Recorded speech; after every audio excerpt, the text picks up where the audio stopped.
Et ouais les gars, vous avez bien lu le titre, donc salut tout le monde et bienvenue dans cette petite vidéo, donc rapide, hein. Donc je vais vous montrer un petit problème que j'ai eu, un petit problème technique, hein, pas grand chose. Le rebelle, comme vous le voyez, a pris un petit coup de chaud. Et pour cause, voilà ce qui s'est passé à l'intérieur. J'étais à Carcès, donc au lac, et au bout d'un quart d'heure de fonctionnement, et ben, le contrôleur a décidé de cramer. Voilà, mais je dois bien cramer, hein. Vraiment, on a eu un incendie à bord carrément. Donc voilà, ce qui reste du contrôle. Donc voilà, on a eu une sorte d'explosion en fait. Il y a une grosse fumée noire qui est sortie du capot. Le capot s'est soulevé d'un côté carrément. Et voilà, vous pouvez voir que ça m'a tout pourri la coque. Regardez, le départ de feu a été ici, ça a été projeté jusque là. Et c'est encore pire de l'autre côté. Voilà, regardez ça. Tout le plastique, toute la fumée a été projetée dans tout le modèle. Voilà, donc le contrôleur là, je pense qu'il est foutu là. Il y a peu de chances qu'il remarche. Même si on lui colle beaucoup de S. Donc voilà, on dirait que ça a cramé au niveau des condensateurs, vous voyez. Donc pareil, le même problème que j'avais eu il y a un mois auparavant, donc c'est-à-dire que j'avais de la fumée qui était sortie du câble rouge, voilà. Voilà, j'ai l'impression d'avoir le même problème, mais puissance 10 quoi. Donc le contrôleur, lui, est foutu.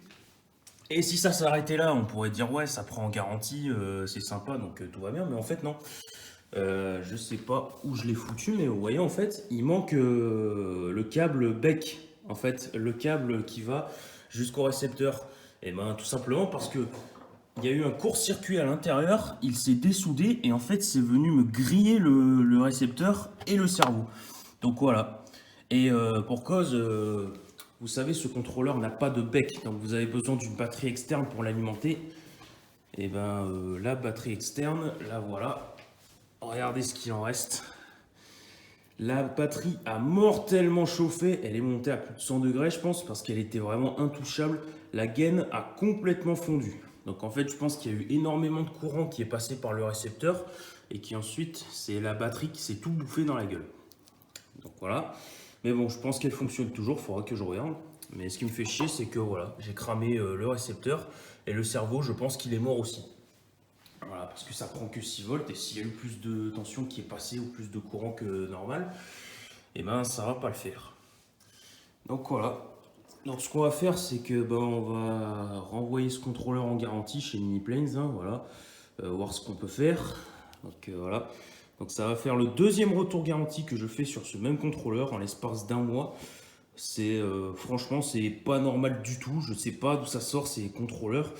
J'ai un Hobby Seeking 12S voilà, que j'ai depuis plusieurs mois maintenant, qui a servi dans les mêmes conditions qu'avec ce nouveau moteur que je vous présenterai un petit peu plus tard. La vidéo va arriver dans quelques jours, hein, vous en faites pas.